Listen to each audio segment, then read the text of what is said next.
Channel के like कीजिए, subscribe कीजिए, शेयर कीजिए। भोलेनाथ के चरण में प्रणाम करती हूँ, मैया भवानी के चरण में प्रणाम करती हूँ, गणपति के चरण में प्रणाम करती हूँ, हम अपनी माता पिता के चरण में प्रणाम करती हूँ। मेरा प्रणाम स्वीकार हो प्रभु, मेरा प्रणाम स्वीकार हो। सभी देव देवी के चरण में प्रणाम करती हूँ, मेरा प्रणाम स्वीकार हो प्रभु, मेरा प्रणाम स्वीकार हो। राम के किसान था, हरिया के कोई बाल बच्चा नहीं था। हरिया के माँ बहुत परेशान रहती थी। भगवान से जाके, हे भोलेनाथ, एक भी बाल बच्चा मेरा बेटा के दे दा। बहू ऐसी कैसे रहेगी भोलेनाथ, मेरा एक पोता पोती कुछ भी दे दा भगवान। बाकी उसका बाल बच्चा नहीं हो रहा था। हरिया के ये जो माँ रहती है, बुढ़िया बेचारी तांत्रिक के हमें जाते हैं।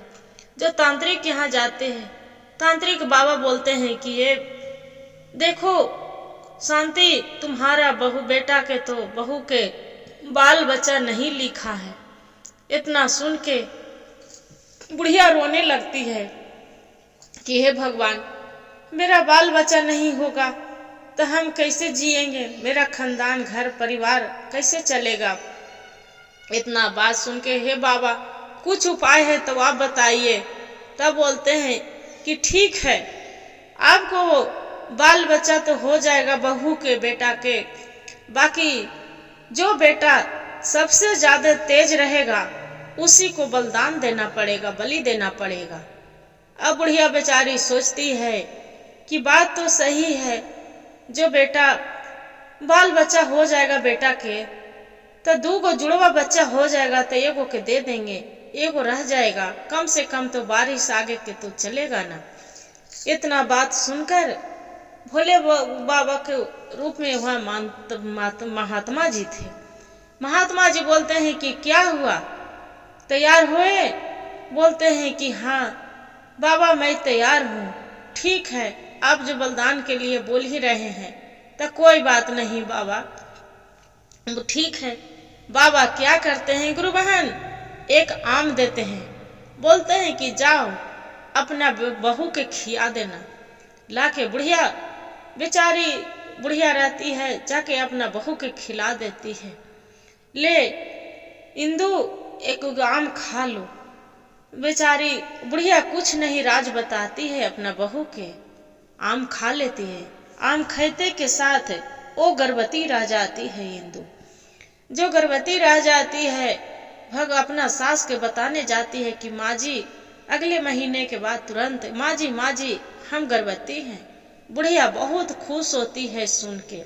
9वें महीना के बाद भोले बाबा के कृपा दीदी ओ क्योंकि बहुत भगवान की भक्ति थी, बुढ़िया पूजा करती थी, इंदु भी भक्ति करती थी, बाकी बुढ़िया बहुत ज्यादा करती थी।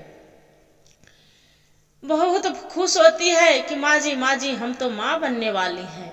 9वें महीने के बाद जुड़वा बच्चा होता है। जुड़वा बच्चा होता है, एगो के नाम अभिमन्यु रखते हैं बुढ़िया, एगो के नाम धनु रखते हैं। जब धनु रखते हैं, दोनों धीरे धीरे धीरे दोनों बच्चे 12 साल के होते हैं। जो 12 साल के होते हैं, अब बुढ़िया सोचते हैं कि साधु बाबा तो भुला गए होंगे, इसका क्या पता, अपना बहू के नहीं बताते। तब एक दिन तांत्रिक बाबा आते हैं। तांत्रिक बाबा आके दरवाजे पे बैठते हैं। बुढ़िया देख के चौंक जाती है। बोलते हैं कि का बूढ़ी अम्मा आप पहचान रहे हैं मेरा? तो कि हाँ बाबा आपको तो हम पहचान गए। बाबा घर आइए, अब आपको हम आसन लगा रहे हैं, आप चरण धो लीजिए, अब खाना खा लीजिए बाबा, तब मेरे घर से जाइएगा। तब बोलते हैं तांत्रिक बाबा की देखो अम्मा आप क्या वादा करे थे कि हम अपना पोता के एगो के बलिदान देंगे। बोले कि हाँ बाबा हम नहीं भूले हैं। बुढ़िया क्या करती है कि अपना छोटा पोता के बहुत चतुर चलाक रहते हैं। तब छोटा पोता के ले जाके बुढ़िया के सामने तांत्रिक बाबा के सामने बैठा देते हैं। बाकी जैसे बैठाते हैं, तांत्रिक बाबा तंत्र मंत्र करने लगते हैं। बुढ़िया के आंख से आंसू गिरने लगते हैं। कितनों तो दादी पोता थे, रोने लगती है बुढ़िया। तब रोते रोते बोलते हैं कि बाबा हम अपना पोता के बलिदान नहीं देना चाहते हैं बाबा, कुछ उपाय है तो बता दो बाबा, हम नहीं दे। तब बुढ़िया वो तांत्रिक बाबा बोलते हैं कि ठीक है, आपको हम पोता के बलिदान नहीं लेंगे। बाकी एक घर के एक गांव है, एक गांव के वहां जंगल है, जंगल के पीछे एक पहाड़ी है, पहाड़ी में एक राक्षस रहता है गुफा में। वहां एक नागमणि है, पुण्य नागमणि। वो जो नागमणि तू ला के दे देगा तो तुम्हारा पोता के जान नहीं जाएगा। वो लड़का बोलते हैं कि ठीक है बाबा, इतना कह के और लेके चला आता है। जब लेके चला आते हैं अपना पोता के यहाँ, वो बुढ़िया बड़ी वाली पोता के शादी हो गया था, ये छोटा वाला था। तब अपना जो बड़ी वाली पोता है उसका बहू रेनू रहती है, वो बोलती है अपना बेटा से, विष्णु से कि देखिए जी, आपको भाई के तो ये दादी हैं जो बलिदान देने गए हैं। काहे कि सब जान रहते थे, इसीलिए फिर वहां से आ जाते हैं। अइला के बाद कुछ समय बीतते हैं, 12-13 साल 14 साल के वो हो जाते हैं।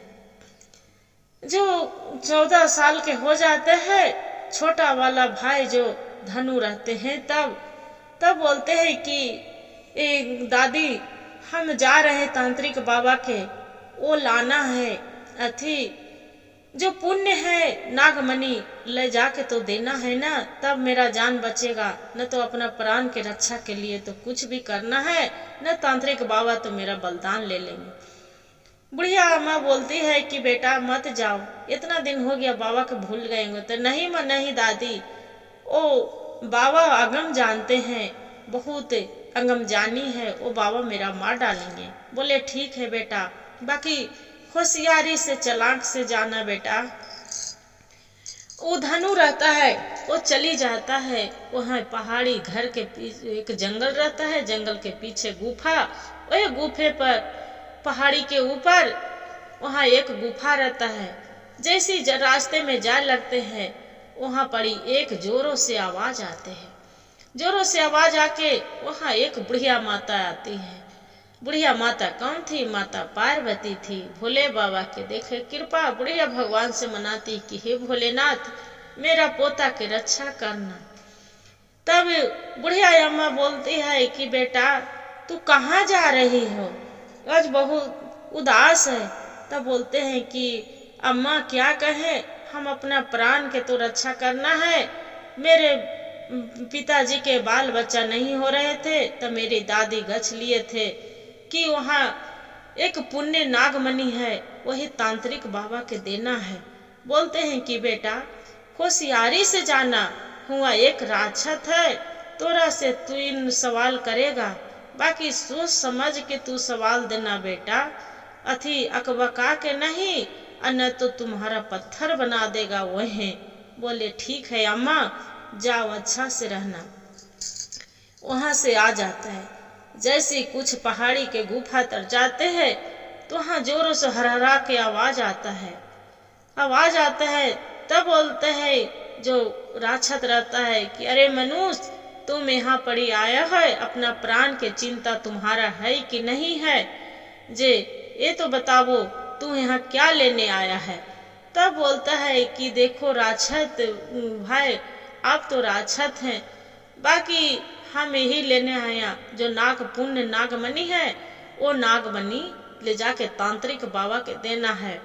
बोले कि ठीक है, तुम्हारा तो देना है, बाकी 3 गो मेरा सवाल है, तू मेरा जो जवाब दे देगा तब तुम नागमणि ले जा सकता है। बोले कि ठीक है, क्या बात है बताइए, आपको हम सवाल देने के लिए तैयार हैं जवाब। तब बोलते हैं कि देखो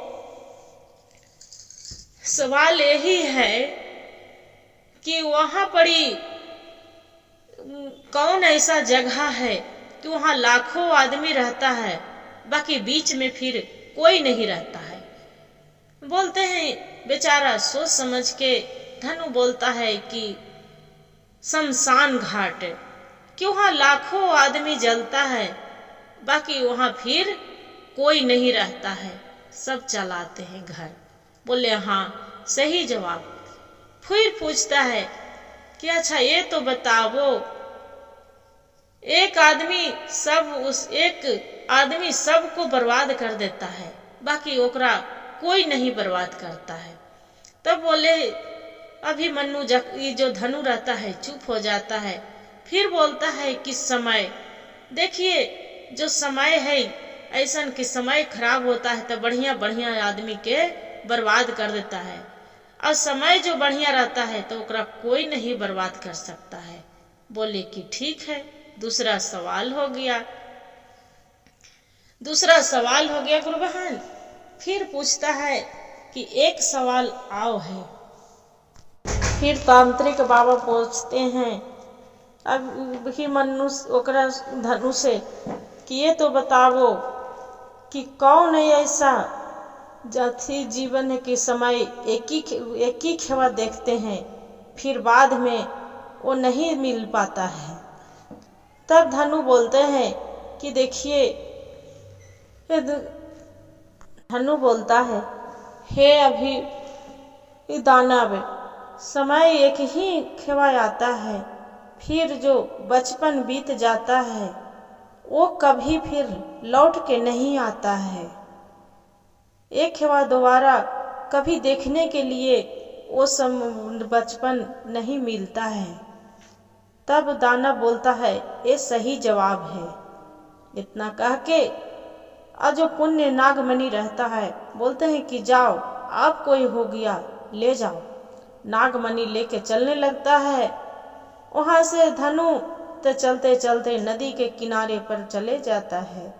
जब नदी के किनारे पर बुढ़िया के घर से निकाल दिया था, उसका जो रहता है पोता बहू और पोता दोनों घर से निकाल देता है। बुढ़िया बेचारी एने से दर दर से ठोकरे खा के भगवान से भोलेनाथ से बोलते हैं कि हे भोले बाबा, हम कहाँ जाएं, मेरे तो घर से भी निकाल दिया। बुढ़िया बेचारी क्या करते हैं कि एक चाट समोसे के ठेला लगाने लगते हैं। ठेला लगाने लगते और वैसे ही करके बुढ़िया खूब दिन तेगना भोले बाबा की कृपा की रात चौगुना करने लगती है। करके और दिन समय काट रहे, बड़ा सा दुकान भी लगाने लगो। इसी करते करते बुढ़िया खोल दी, होटल के तरह खोल दी, नौकर चाकर रखने लगे। आई धनु था, जब नदी के किनारे जा रहे थे, एक लड़की नागिन के लड़की सुकन्या वहां बैठी थी। जो बैठी थी वो लड़की नदी में इंतजार कर रहे हैं कि आओ, जो आएंगे मनु तो उससे हम विवाह करेंगे। तब पूछते हैं मनु कि ये तो बताओ तू यहाँ तू क्या कर रहा है। धनु बोलते हैं कि हम तो अभिमन्यु के चक्कर में थे कि अभिमन्यु आएगा तो हम विवाह करेंगे। तब धनु बोलता है कि देखो, अभिमन्यु के तो विवाह हो गया है, मेरा विवाह नहीं हुआ है, जे क्या मेरे से विवाह तो करोगे। तब सुकन्या बोलती है कि हाँ, आपसे हम विवाह करेंगे। जे तब बाबा की विवाह तो मेरे साथ करेंगे, बाकी आपको घर नहीं जाना होगा। बोले कि ठीक है, नहीं जाएंगे, आप ही को साथ हम रहेंगे। वहां रहने लगते हैं। रहते रहते रहते कुछ समय बीत गया। उसका बेटा था बुढ़िया के कुल शांति के, उसका तो हरिया, उसका भी बेटा बहू घर से निकाल दिया था। जो घर से निकाल दिया था, दूध बेचने जाता था हरिया। क्या किया कि हरिया के उसका दूध बिक्री होता था और उसका वहाँ एक मोहन नाम का गोवाला था। वो गोवाला के दूध नहीं बिकता था। हरिया बहुत अच्छा दूध बेचता था और वो मिलावट करके बेचता था, इसीलिए उसका दूध नहीं बिकता था और इसका दूध अच्छा रहता था। हरिया के दूध बहुत बेच बिकता था। उसका मन में मोहन के जो जलन हो गया कि इसका दूध कैसे बिक जाता है, मेरा दूध क्यों नहीं बिकता है। अब मन में विचार करने गोवाला के क्या किया कि जैसे ही उसका दूध लगाने जाता था, ओकर पहले ही बाल्टी में जाके एक नशीली दवाई डाल के गत्ते चल देता था। सब दवाई नशा नशा के टाइप के हो जाता था। होने के बाद किसी को दूध देता था तो हरिया सब उसके पर चिल्लाते थे कि देखो आप दूध नहीं अच्छा दे रहे हैं। तब हरिया के जाके वहाँ मोहन बोलता है कि अरे ये दूध क्या अच्छा देगा, ये तो अपना दूध है, गाढ़ा करने के लिए इसका में देखो नशीली दवाई मिलाते हैं, इसका दूध बेचारा के बिजनेस चौपट हो गया।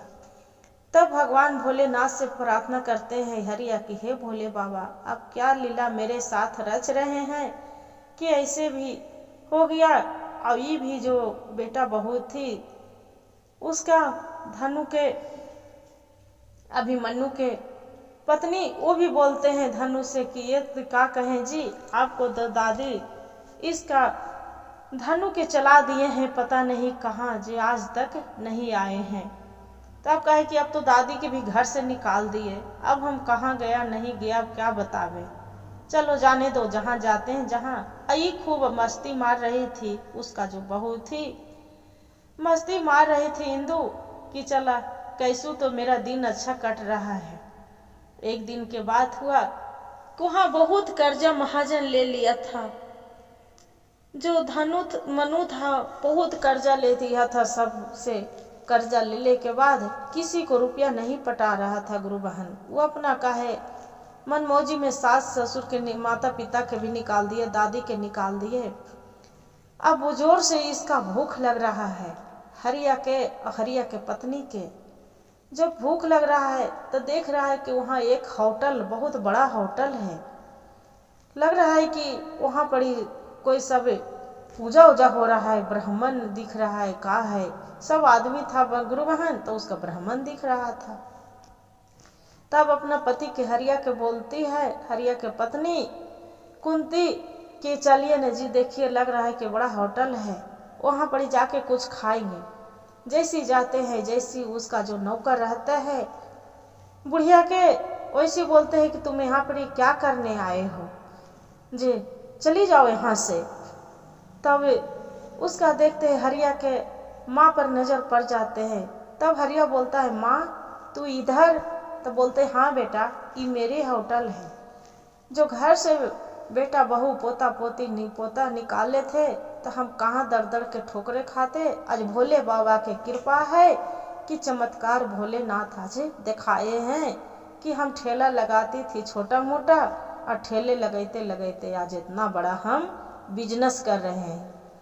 तब वो बोलते हैं, उसका माँ बोलती है कुंती की माँ बैठी बेटा तू भी मेरे साथ रहो, तू कहाँ जाएगा डर डर के ठोकरे खाने, तुम यहाँ मेरे साथ रहो। दोनों साथ रहने लगे। अब ये जो थी गुरु बहन, जो धनु मनु, वो बोलते हैं उसका पत्नी तो आजादी में, बाकी अब उसका भी गरीबी ऐसा आ गया कि कोई न खाने के ठिकाना नहीं पीने के ठिकाना। अब घर भी उसका मुखिया जी हड़प लिए, काहे कि धन संपत्ति दूसरे से बहुत कर्जा पैसा खाए थे। मुखिया जी आके बोलते हैं एक दिन कि मनु आप मेरा घर खाली कर दो, तुम कहाँ जाओगे हम नहीं मालूम, और न तो मेरा पैसा तुम दे दो। अब पैसा जो है नहीं गुरु बहन तो क्या करेगा, घर से निकल गया। अब उसका पत्नी बोलती है कि नहीं है तो क्या करे जी, मेरा घर पहुंचा दीजिए, मैं के चली जाऊंगी। हाथ में पैसा नहीं, पर्स भी था गुरु बहन 150 रुपया, वो भी चोरी करके चला गया, हाथ में 1 रुपया नहीं है, भूख जोरों से लग रहे हैं। तब उसी को ढाबा दिखाई दिए होटल, जो बुढ़िया के दादी के निकाली थी। तब देख रहे कि अरे चलो ने देखो ये होटल है, वहीं जाके कुछ खा लेंगे।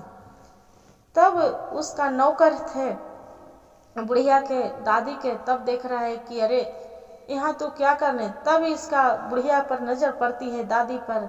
उसका बहू जो रहती है पोता बहू, कहते तू बुढ़िया अबरी तू इधर आए हैं, किसके माथे खाएंगे, मेरे तो घर में थी तब मेरा माथा खा रही थी, आई होटल में का एक हनी नौकर चाकर के तुम माथा खाएंगे, इतना बोलते हैं। तब बोलते हैं उसका नौकर जो रहते हैं कि तुम क्या बोल रहे हैं, जो भी आज इसका होटल दिख रहा है ये दादी अम्मा के है, ये अपना दम पर इतना कमाई पर इतना ये बड़ा मंगल बनाए हैं। इतना करके गुरु बहन फिर उसका बेटा बहू बोलती है, जो दादी पोता रहती है, पोता बहू माँ दादी जी माफ कर दीजिए, चलिए मेरे घर चलिए, साथ में चलिए, आपको बिना अधूरी है। तब दादी बोलती है कि जाओ बहू तुम मगरमच्छ के आंसू मत बहाओ, मेरा दर से तू दूर चली जाओ, मेरा से तोरा कोई रिश्ता नहीं है। और इतना करके फिर इतने में जो छोटा वाला बेटा था धनु पोता फिर आ जाते हैं। दोनों सुकन्या जो रहती है वो बोलते हैं दादी मेरे साथ चलो, तुम्हारा बिना अच्छा नहीं लग रहा है घर, मेरा साथ चलो। बोलते हैं नहीं बेटा, इतना बड़ा होटल है, घर है मेरा, ये छोड़ के कहाँ जाएंगे, एक काम करो तू भी मेरे साथ रहो। उसका भी छोटा पोता भी और पुतोह भी और वो भी रहने लगे। बाकी यही कहते गुरु बहन जैसन करनी वैसन भरनी। अब बड़ा वाला पोता पोती धर धर के ठोकरे खा, डर के ठोकरे खाने चला गया, खा डर के ठोकरे, जैसन किया कर्म वैसन फल पाया है। हर हर महादेव, घर घर महादेव। गुरु भाई गुरु बहन जो मेरा कहानी अच्छा लगे तो एक वीडियो को लाइक और सब्सक्राइब शेयर जरूर करिएगा। हर हर महादेव कमेंट में लिखना ना भूलिएगा।